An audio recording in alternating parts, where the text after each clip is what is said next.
Olha, tem uma palavra que a gente usa o tempo todo, mas será que a gente sabe o que ela realmente significa no mundo da ciência? A palavra é simbiose, e a ideia que a maioria das pessoas tem dela, bem, não chega nem perto da história completa. Vamos lá, pensa rápido. Quando alguém fala simbiose, qual é a primeira imagem que aparece na sua cabeça? Provavelmente algo bem harmônico, né? Uma parceria perfeita, duas espécies se ajudando na natureza. É, é exatamente isso. A gente logo pensa naquela cena clássica do peixe-palhaço vivendo feliz e seguro na sua anêmona e, em troca, ele a mantém limpa e protegida. Aquele famoso ganha-ganha. Mas e se isso for só um pedacinho da história? Pois é. Acontece que essa definição super popular é, na verdade, bem incompleta. O significado científico original da palavra é muito, mas muito mais amplo. E, para ser sincero, é bem mais fascinante também. Então, o ponto principal é o seguinte: a ideia do peixe-palhaço não está errada, de jeito nenhum. Só que ela é só uma peça de um quebra-cabeça muito maior. Essa relação onde todo mundo sai ganhando tem um nome científico específico: mutualismo. E ele é só um dos vários tipos de simbiose que existem. Para a gente entender o cenário completo, a gente precisa fazer uma pequena viagem no tempo, lá para a origem do termo e o que ele realmente queria dizer. Esse aí é o Anton de Barry. Lá em 1879, ele sugeriu o termo simbiose, com uma ideia incrivelmente simples e neutra. Para ele não importava se a relação era boa, ruim ou indiferente. Se organismos diferentes estivessem vivendo juntos, pronto, era simbiose. É bom dizer que há registros de que A. B. Frank usou um termo parecido, simbiotismos, um pouco antes, em 1877, mas foi a definição do de Barry que realmente pegou.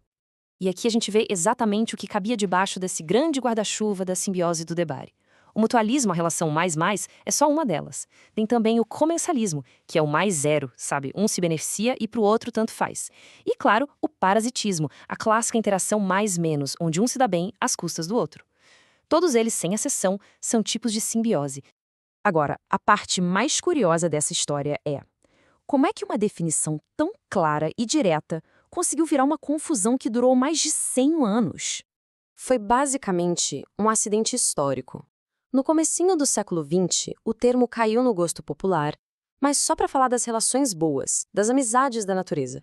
A confusão se instalou de tal jeito que, em 1937, um comitê científico, em vez de arrumar a casa, meio que lavou as mãos e deixou a confusão rolar. Demorou, viu?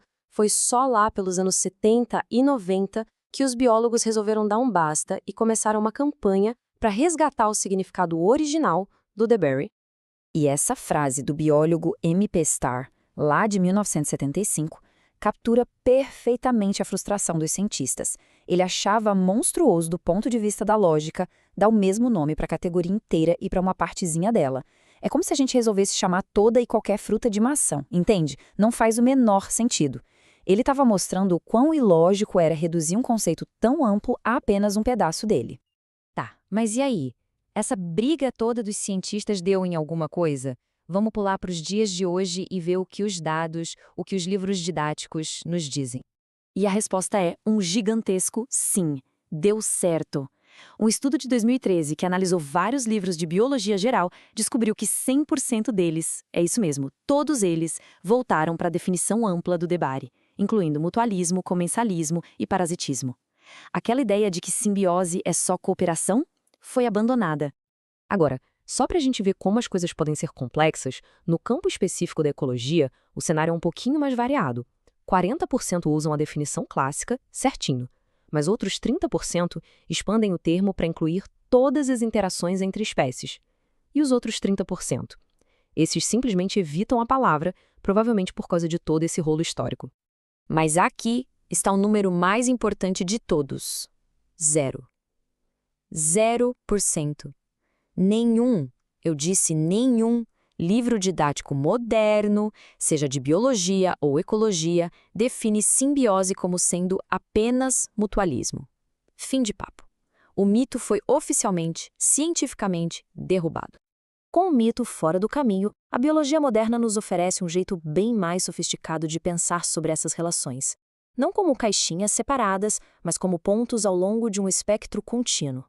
Pensa só, qual a diferença real entre um leão caçando uma gazela e um carrapato num cachorro? As duas são interações do tipo mais para um, menos para o outro. A chave está na duração e no resultado. A predação é rápida e letal, já o parasitismo é uma relação longa e normalmente não letal. Mas como a gente consegue organizar isso de um jeito mais claro? A resposta pode estar numa tabela como essa, uma forma genial de classificar as interações baseada no trabalho de Peter Stilling.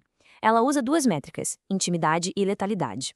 Olha que interessante, a predação tem baixa intimidade, mas alta letalidade. O parasitismo é o oposto, alta intimidade, baixa letalidade. E esse modelo ainda nos ajuda a classificar coisas como o pastoreio e até o parasitoidismo, que é basicamente um parasitismo que tem o fim fatal para o hospedeiro. De repente, tudo se encaixa de um jeito bem mais completo. Então, no final das contas, por que toda essa discussão sobre uma única palavra?